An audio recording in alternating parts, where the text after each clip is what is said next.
You're listening to The Sister Trill with Danae and Kiveli.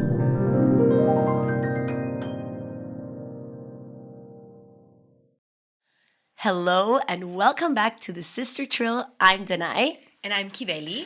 And today we will be talking about our idols. This episode is all about people that inspired us throughout our life.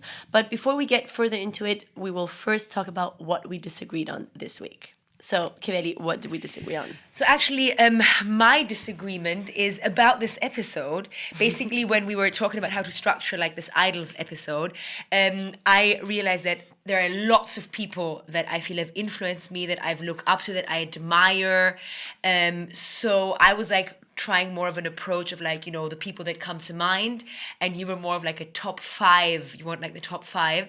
So yeah, we'll see what's gonna happen. Yeah, so we disagreed on the amount of people to include in the Yeah, episode. like, you know, what approach to have. And we also disagreed on another major topic, which is which food we're going to serve our guests at the party tomorrow. Because I was more on the side of like a pasta bowl, and Kiveli was more on the side of like a pita or Flammkuchen. Yeah. So some deep stuff. This is like basically we didn't disagree on a lot. Let's just say.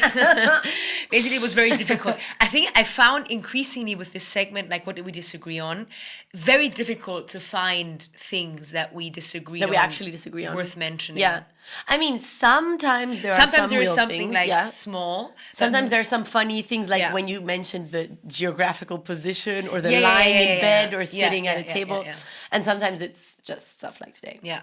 But it's good. I mean, we can see where our relationship is at, you know, depending on how much we So disagree. I think the most important thing I've taken from, like, I don't know, 6 weeks of the segment is I need to cook for you more. You need to cook for me, exactly. And otherwise, we all have our own like quirky things. I want to sit at a desk. You want to be in the bed, and All right. you want to work downstairs. I want to work upstairs. Loving it. Loving Okay, it. so Alrighty, let's get to into the idols. idols. So we basically each made a list of our idols. I made a list of top 5, as we agreed. I had to reduce Just the list saying. majorly, so I'm going to be sneaking in a name here and there wherever Got I it. can. Got it. Because Kiveli's just an inspired person. I Also am. inspiring, but also inspired. I would say that actually that is something that we generally disagree on, or when we talk about idols, the thing, I am much more easily, not I would say necessarily influenced, because I am also very, you know, critical with whether I like someone, like, you know, someone famous, someone like, but that when I really I found someone who inspires me, I would say I'm a very enthusiastic advocator for this person. Yeah, I would completely agree. And because usually if it really gets to the point where I feel like this person has influenced my worldview, like, you know, it is because like he has changed my perspective, or she has changed my perspective, or in some fundamental way. So therefore, you know, I'm a very vocal and enthusiastic supporter of that person then. No, and I mean, it's great. You're like a can we say missionary? Yeah, right. You're like a missionary for the people that inspire you, in a way. And I'm not quite that extreme. There are 2 people that, I mean, you know which 2 people, because we just talked about them upstairs, that inspired me, that I've maybe like talked about more to other people, but generally I take the things that inspire me and just take them in for myself. Yeah. Exactly. Yeah. But let's get into the list. Okay, so, you go first. I go first. Okay. So number 1 is Marie Curie, and I'm not at all connected to this whole scientific world or anything like that, so it's not really at all her life's purpose that inspired me. It was it all started with the fact that I had a book at home, or someone I think had given it as a present to me, and it was called Not Just Madame Curie, and it was about all the women that have won Nobel Prizes. And she was, of course, as the first woman who won the Nobel Prize, the first chapter. And that chapter was describing her, and it was saying how she was someone who was trying to soak up knowledge where and whenever she could. And they were, if I remember correctly, they were writing from her perspective. So as if she was writing it, like as if we were in her brain. And she was saying every minute passed without reading something or listening to something is a minute that was wasted. And she said that she would be eating, I mean, she said, whatever, this is how it was written, that she would be eating at lunch and reading at the same time, or writing down stuff. And she said the biggest waste of time is sleeping. And, she was just someone who was probably a huge workaholic, so Yeah, to yeah, speak, yeah, and just yeah. super passionate and enthusiastic about learning and becoming more knowledgeable about stuff, about the world. Yeah. And to me, as a young girl reading that was very inspiring and also kind of something that I took to heart. Sleeping is a waste of time. Yeah, I mean, this sleeping is a waste of time kind of stuck to me as a, because in our sleep, we don't acquire knowledge. That was her way of putting it. Well, so this is a waste of time. No, I understand. So, I mean, obviously, this is not... In our sleep, we stabilize, we everything. Obviously, I mean, I'm not even talking about that. But like that perspective, that level. That perspective was so inspiring to me, and to the point that I started doing things like on my iPod, listening to the piano piece that I'm practicing, putting the earplugs in when I'm sleeping, so that I can listen to it while I'm sleeping, so the time is not wasted. To the point that, for example, when because I also did ballet pretty intensively, when I was taking out the homework out of my school bag, I would sit in the splits position in order to not waste time, but to keep stretching. And I really took it to heart so much that I tried to be as effective as possible. And I would say that today I am probably also still a very effective and efficient person, and I try to make the best out of everything. I'm not such a good, chiller or like relaxer. And this is something that really came from that. So this is my first person. Nice. Yeah, definitely. I mean, a very inspiring person, for sure. And also, I'm sure for the scientific community, even, also of course, just, like, much more, but this is not really something that I can talk about so much, because I don't know about it so much. I would say the first person I would say is also kind of one of like the first idols that I had in a way, which is Waris Dirie. Probably not a particularly, like, not one of the more famous people we're going to mention in this episode, I imagine. I read a book. I remember I got as a gift like a book when I was about, it was like 10 years old or 11 years old, and it was called Desert Flower. At that point I was still reading in German, so it was Wüstenblume. And it was kind of like her autobiography, but like her first book. She's since written more books like about her life, and it's the story of a girl, Hirsch, who grew up in Somalia as part of like a nomadic tribe, and on the night that her father introduced her to the man she was supposed to marry, who was significantly older than her and someone she just, couldn't imagine engaging with, she actually decided to run away. And like, first of all, ran on foot, which was like super dangerous, across the desert, I think like to the house of her aunt or something like that, where she had like family somewhere, and then like eventually kind of flee more or less to the United States, where she was then discovered as a model, and she had kind of a successful modeling career.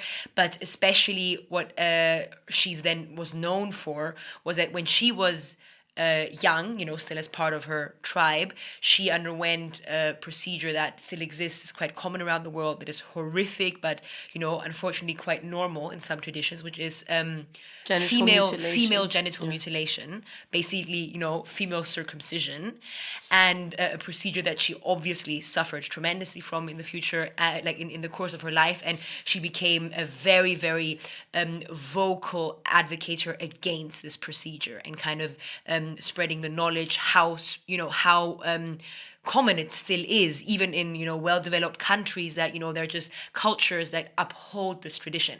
And the book is not mainly about it. The book, like that first book, is more about kind of her journey from one culture, which is the nomadic culture, to like the culture of I would say the model world of the United States, like an extremely big shift in her, like of cultures in her life, and how she kind of like the hardships she went through. But again, obviously, like, mentions quite firmly that part of her life as well. And I remember when I finished reading that book, I was like so taken by her story. I was very young still, but what I wanted to do is organize a benefit concert and raise money to kind of give to a charity that would work against female genital mutilation. I remember even like wrote her an email. I know she didn't reply. I mean, she is, she's not like Marie Curie famous. No, but she is, was a you know, successful No, model, very, very right? successful, Yeah, yeah. especially like I think she also spoke in front of the UN for, you know, the human rights yeah. of, you know, females not being genitally mutilated. Yeah.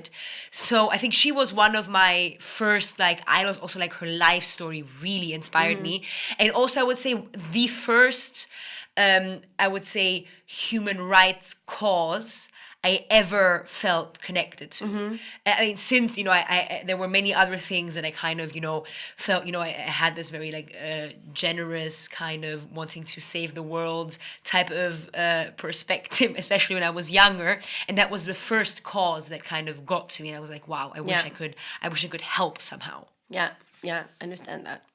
So yeah. Yeah. Okay. So my next idol is probably the most obvious one of the 5 that I have written down, and it is a musical one. It's a pianist, and it's Martha Argerich.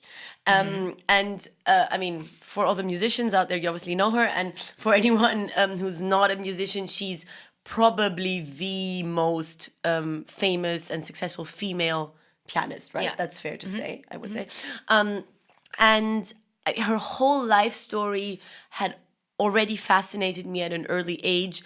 I mean, her playing anyway, I remember having CDs, especially with works by Schumann that I was also playing at the time that I really loved. So her playing I found really amazing, but her life story is really what I found so interesting. And, you know, she had these CD covers where she kind of gave me this impression of being like the bad girl of classical music. Okay. You know, these CD covers where I think it's with Abado, if I'm not mistaken. No, oh my God, am I saying this correct? Or with Dutoit. With Dutoit, I think. She's on the cover and they're both like holding a cigarette. Aha, and yeah, I looking know at each the other cover. with a Yeah, smoke.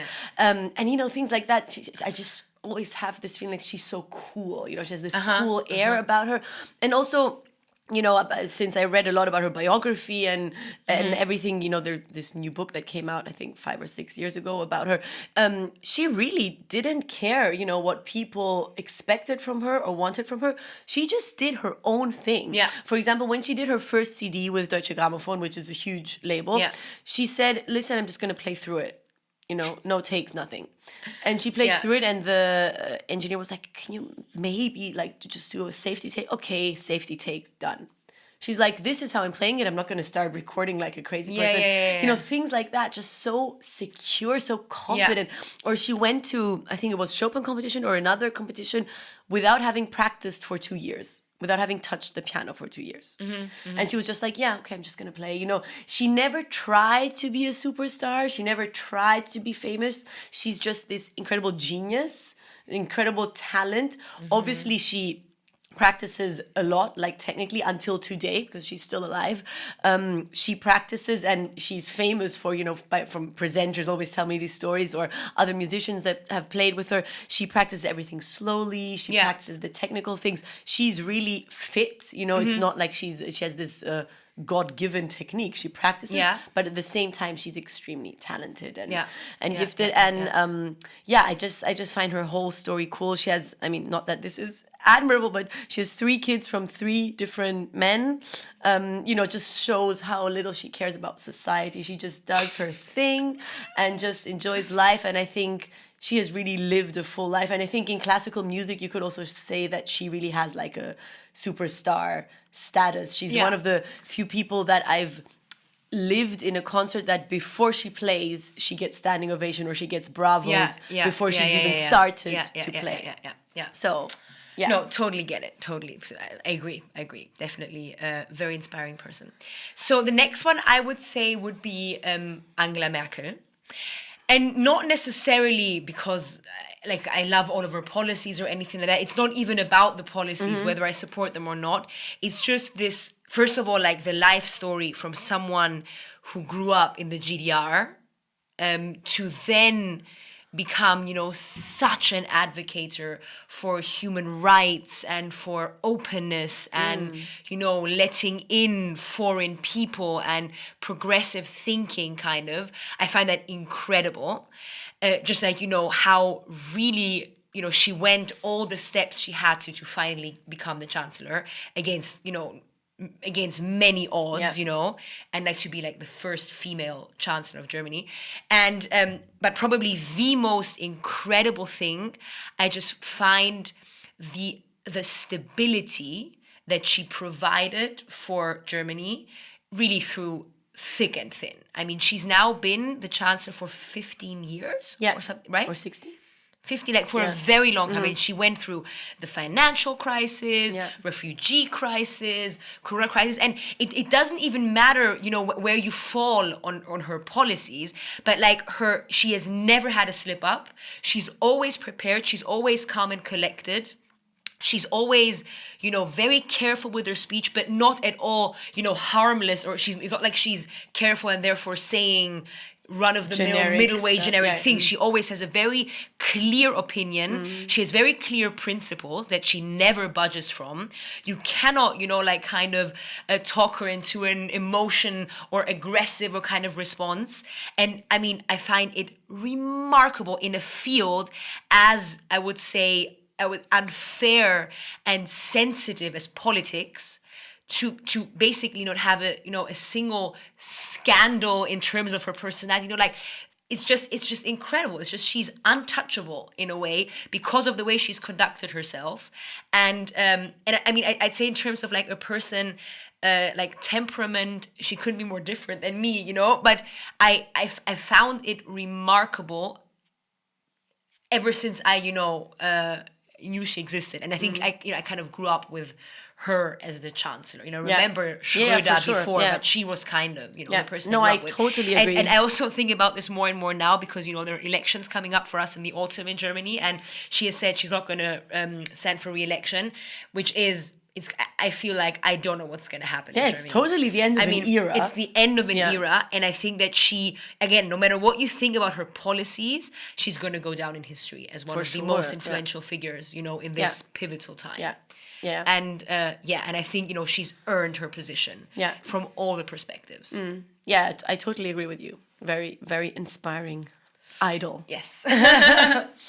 Okay, so since you just named a political one, maybe I'm going to go into a similar direction. So the next idol that I put is Mahatma Ghandi. And this is one that I kind of got into, I think, during my school time, because of course we were talking about him, as everyone probably.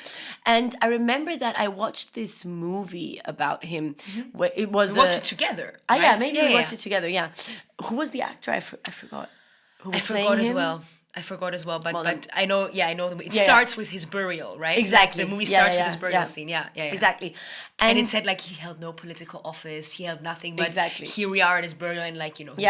Exactly. And I mean, exactly. He was no politician, but at the same time, he, you know, did such political things, or politically significant, let's say, things. And what I just find so incredible is this concept of, you know, nonviolent resistance, because it's so easy for people to just meet a fist with a fist, and so easy to just say, okay, you did something to me, I'm going to do something to you. This is kind of how our life works. This is how our world works. And it doesn't have anything to do with being stupid or intelligent, but this is just human nature.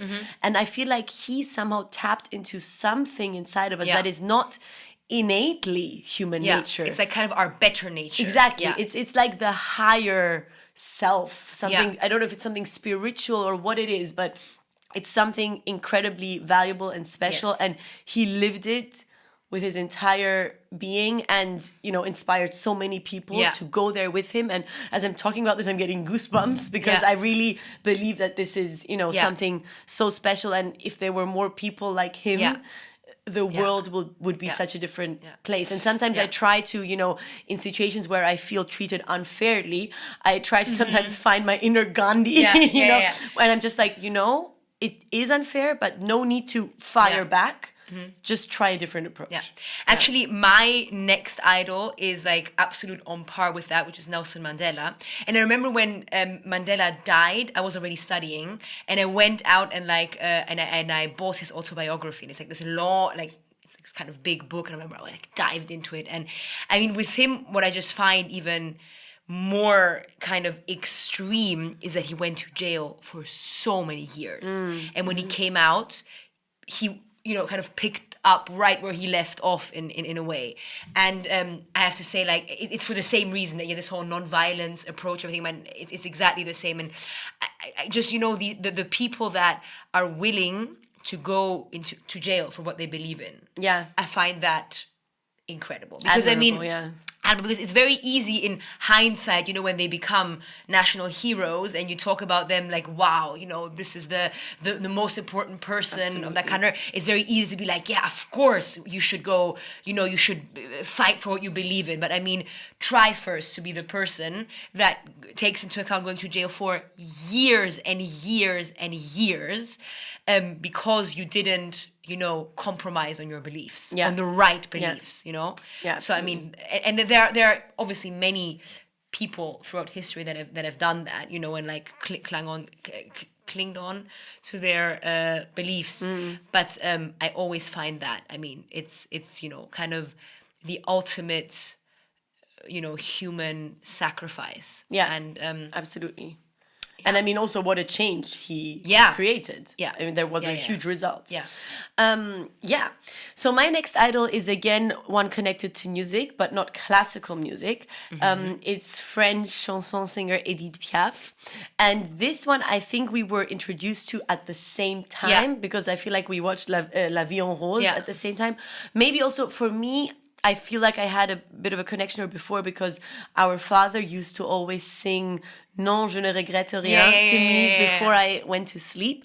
So this song specifically, for me, was somehow, in my head ever since I can remember. Like when I was 2 or 3 years old, he would sing this. Yeah. So her music was something I grew up with, absolutely. Also in the car, we would listen to her, and our parents had CDs of her, and I just love it. To this day, I love it. But then, getting introduced to her life story, I found so fascinating. A story that is shaped by the highest highs and the lowest lows. She came from nothing, being discovered, propelled to stardom and also wealth and fame, losing everything, losing a child, losing your husband, all these things. The song she wrote after. Yes, I mean, her music speaks about it nothing else. And I find that she's a very unapologetic person. She's very unapologetically herself, like in the best sense, unapologetic. She just sings it in her songs as it is. I mean, she obviously also had a very drug-fueled life, but that also shows how unapologetic she was, She just lived it. I feel like she is the person that reminds me to live in the now, to live in the moment, She just lived every moment in a way as if it was her last. And, the few years or months, I don't know, years maybe that she had with her husband, she lived those years. It was worth it. And this I find really fascinating and really impressive and something to always remember, you never know what's going to happen tomorrow. It could be the craziest thing ever, and be so happy with what you have right now and just live it. I mean, that, as I mentioned, I had to reduce my list. She was also on my list, but I took her out because I knew you would mention her, so I kind of felt that she would be represented. No, I agree with you. I mean, what I also find so inspiring about her is her performance style, which is literally her in the same black dress in every performance, kind of, just sitting in front of a microphone and singing. Like there is no frills around it, no show, no like outfit change. It's just her and her voice. And the aura is absolutely powerful and magnetic, and it's incredible. And I mean, that shows, that if you have this larger than life energy inside of you, you don't need a sideshow to pull all the focus and, to be as efficient in your message. I mean, her stage presence was just incredible. Even if you watch videos of the older Edith Piaf, that was kind of like this, let's say, broken, very frail human being, she like kind of, triples onto stage. But then when she starts singing, it's like, okay, whoa, someone is here. And she also had that voice that was just like extremely piercing and direct, Yes, absolutely. It's incredible. I mean, absolutely. So to also go into the musician direction, and someone who's I find one of the most incredible performers and artists of the recent century, Freddie Mercury. I remember the first time I saw him just perform, obviously never live, unfortunately, but on a video.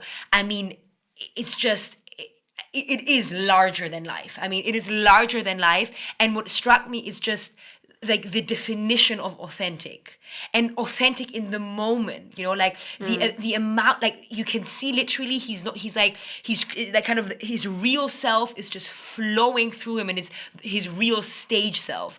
And also I love the music by Queen, because for me this is, I would say, the perfect representation of music that you listen to connect to a part of yourself that is kind of the most hopeful, the most optimistic, and kind of like the most like anything is possible, you know, version of yourself. Yeah. And like there is this one line in the movie about him, Bohemian Rhapsody, where he says, you know, we do it, what do we want to give him? We want to give him a touch of the heavens. And I could identify so well with that perspective. And I also find, you know, with classical music is of course much more ambivalent in its emotional depiction of the psychological state, in a way maybe also much more real of it in its depiction of the emotional state. You know, the emotions are never just one thing. Many times it's really, you know, like the true ambivalence of sorrow with dignity versus sorrow with desperation, you know, and this is like one phrase is with desperation, one phrase with dignity, and it's a very small subtle change. But no matter what we do, what we communicate is, you know, we want to find, you know, a touch of something that you otherwise don't have access to. Yeah. And I found that Freddie Mercury kind of absolutely just embodied that. Yeah.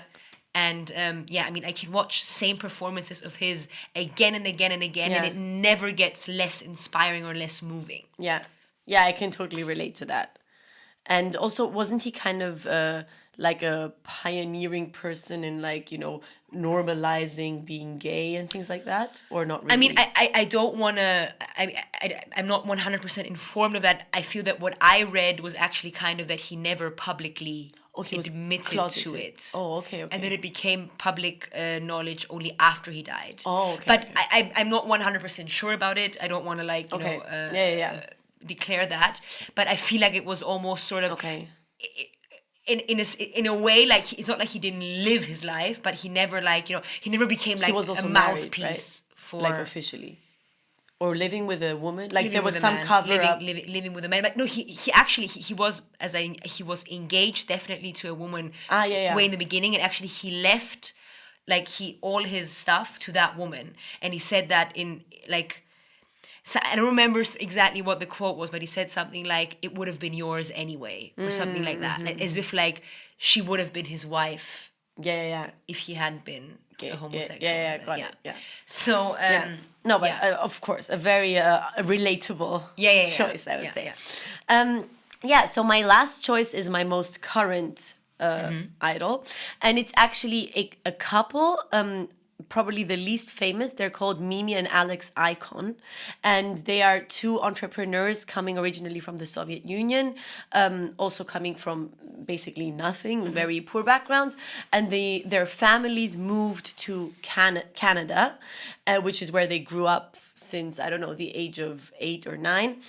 And now they are very successful entrepreneurs. They started their own company with, they started several companies in different fields. Some are beauty companies, and some are connected to what I find most inspiring, which is this whole concept called intelligent change, the company called Intelligent Change. And what they're trying to do there is to basically create products that add value to your life in a way that they felt like they added value to their life. And their main life philosophy and concept is the concept of gratitude. This be grateful no matter what the circumstance.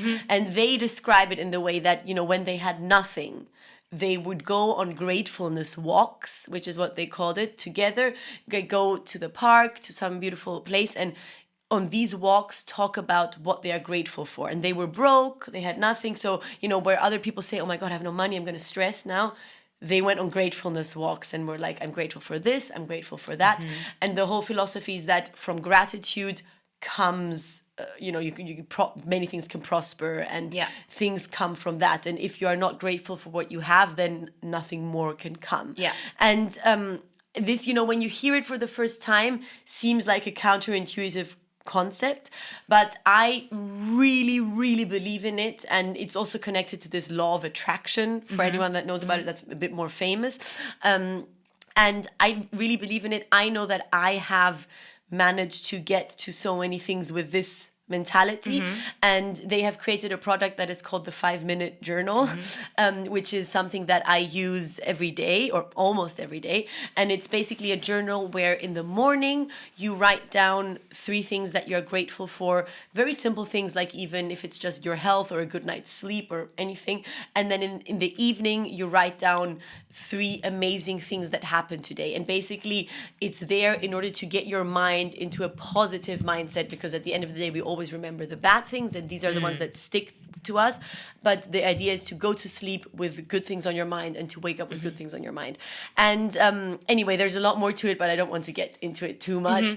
But these 2 really have inspired me a lot, and they also have a big social media presence. So I followed them everywhere, and you get to see how they live their life and what they do, how they raise their child. They have a daughter also. And I would say they definitely have left a lasting impression, and also influenced me in a way that, I changed certain habits. Yeah, no, I remember you telling me about them. You also gave me the 5-minute journal. Yeah. So no, I find that very interesting, this whole like gratitude concept. And I also do believe it works. It's the right approach that you don't, because it kind of also gets you out of like a victimhood mentality. Because you say like you don't have anything, and instead of being like, oh my God, I don't have anything, I have such bad luck in life, you focus, no, but I do have this and this and this that I can be grateful for. Yeah, I find that very, very enlightening. So I have 2 more, and I would say probably also my more current, and I would say I've saved the biggest idol I have for last. But who's that? I don't know. So the first one I would say that I got into probably about a year ago, or a bit more than a year ago. Also, again, just through reading the autobiography and like being consumed by it, like for a while, being like so fascinated by it. And it's Mike Tyson.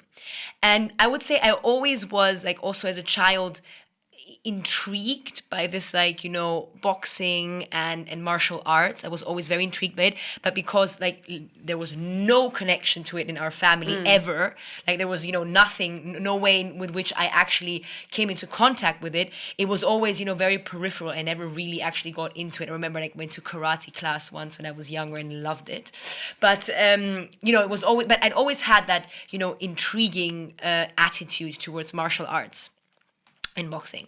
And obviously I knew who Mike Tyson was, like, I knew he was a boxer and that he was in the Hangover movies, but that was kind of it. And a friend of mine, I remember, sent me like a clip of his in an interview where he was saying something, and what struck me was he quite obviously did not have a particularly, I would say, rich vocabulary compared to like other, orators or people that you usually credit for being wise and intelligent, are usually also very eloquent people in terms of vocabulary. And he didn't have that necessarily, but the things he said were so true and like self-reflected, and I dare say wise, that like this kind of almost juxtaposition of these 2 things, I was like, wow, that's so interesting. So then I read his autobiography, and I would say I've never been as moved by a person's story as his. And I remember for the first time, I felt like I would say almost like a bit, not ashamed, but uncomfortable for when I was talking about my childhood. I mean, like, I had a difficult childhood, I had so many challenges and so many things, that happened. And after I read his autobiography, I was like, no, I'm privileged beyond belief, and like, and that, really shifted my perspective just, to the extent of what lack of privilege can look like. Yeah.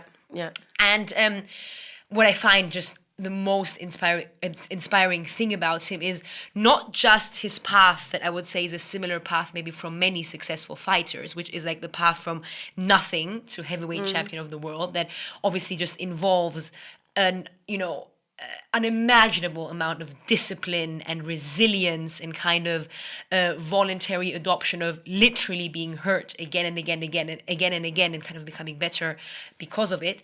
But his story after it, that he obviously had an incredible array of bad habits and dysfunctional behaviors and I would say flawed worldviews.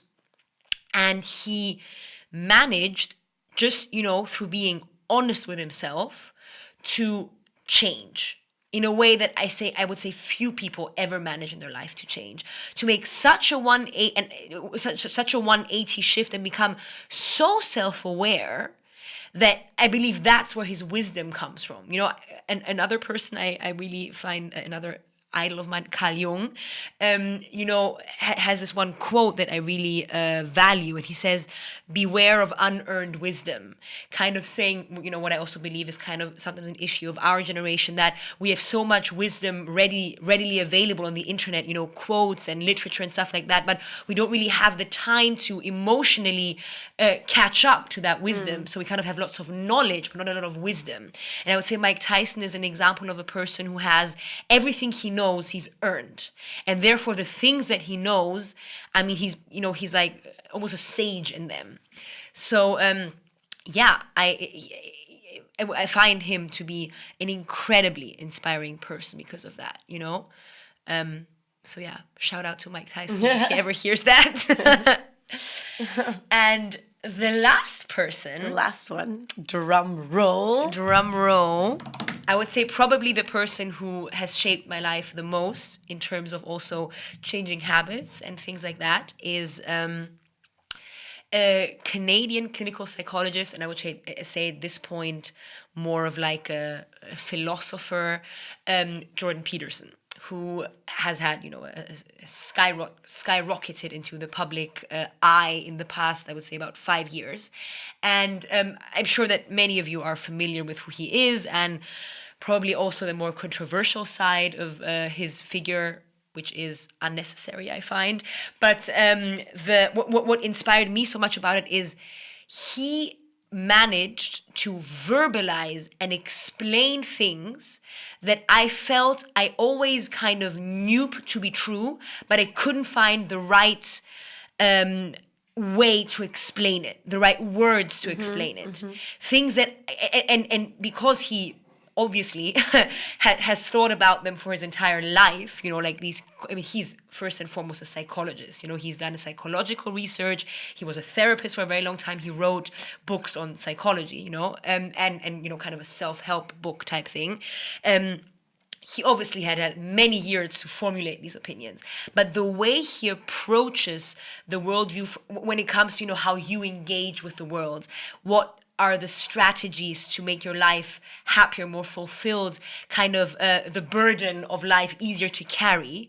It's exactly the way that I always kind of wanted to live like and to formulate, but I never really had found all this like kind of more intangible concepts to reduce it to like tangible, easily digestible perspectives.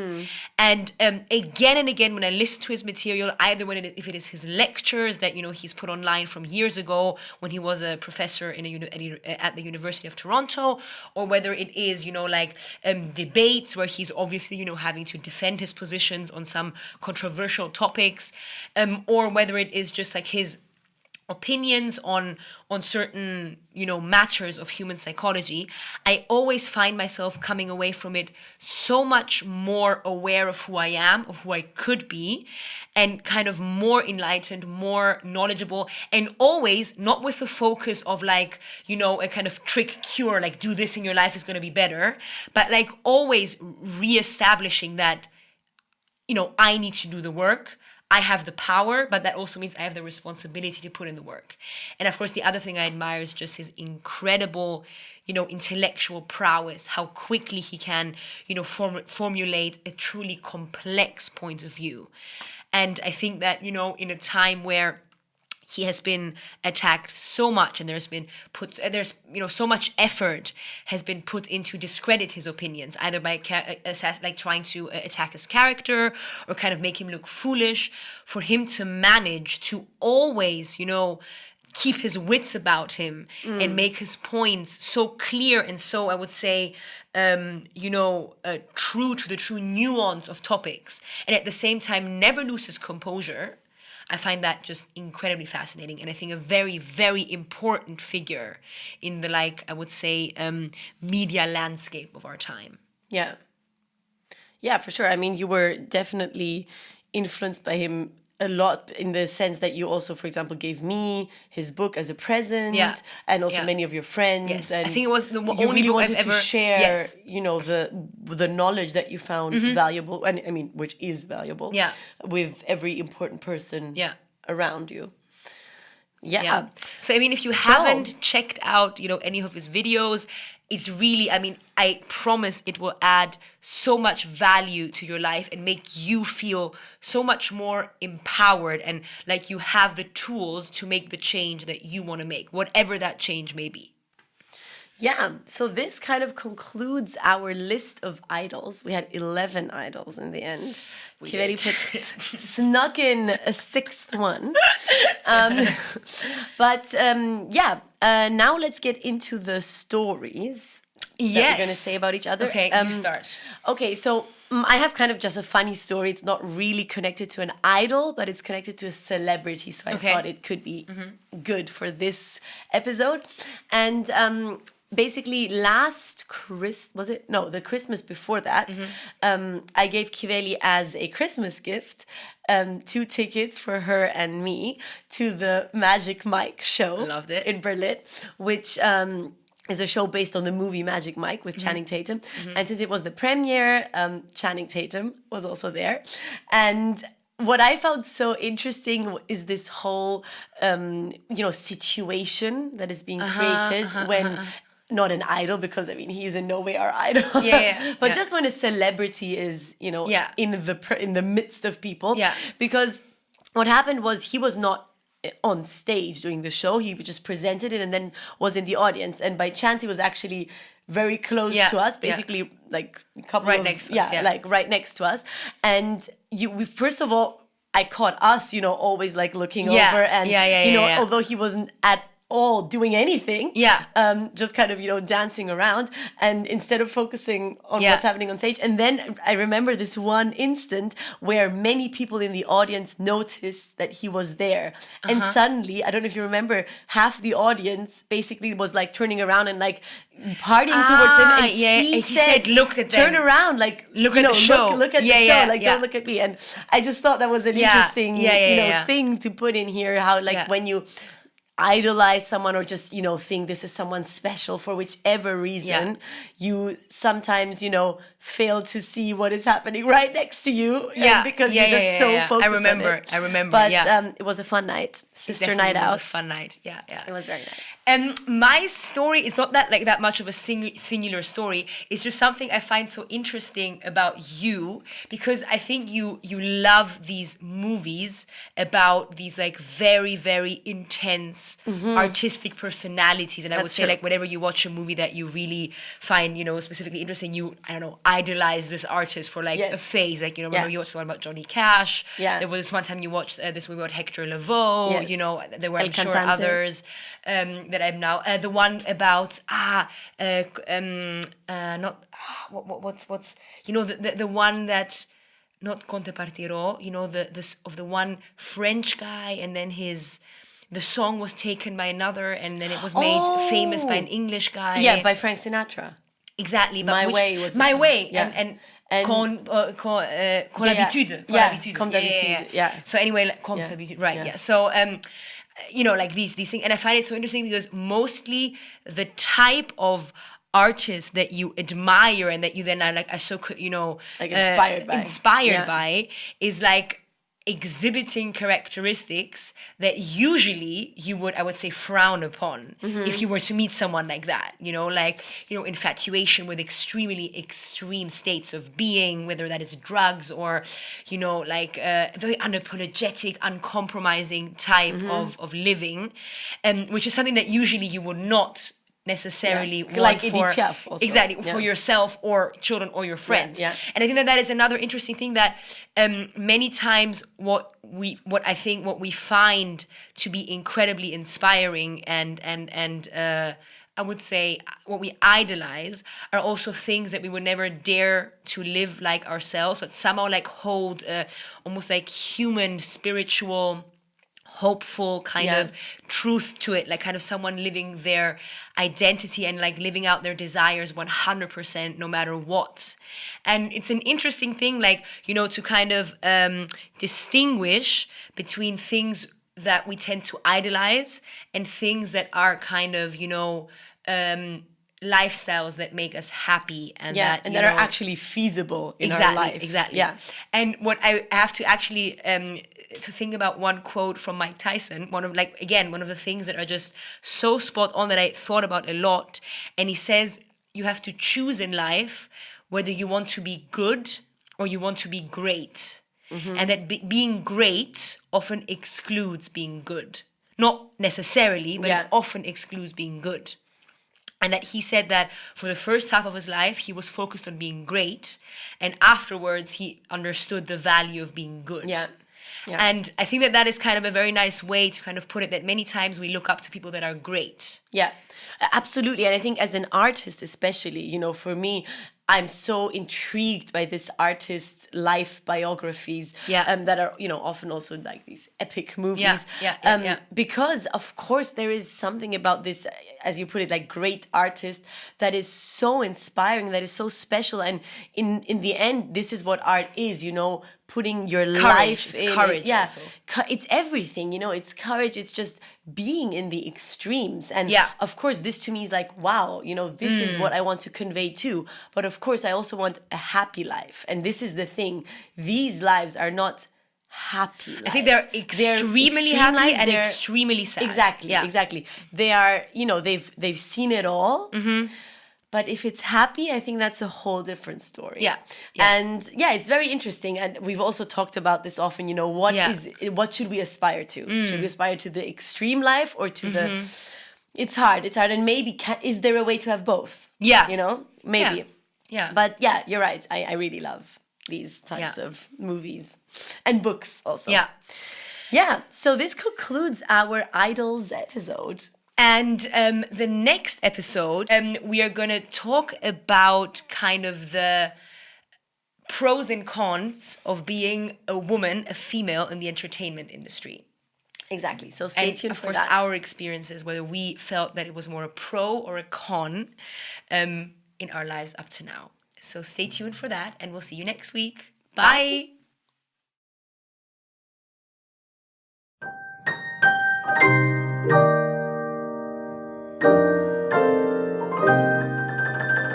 You're listening to The Sister Trill with Danae and Kiveli.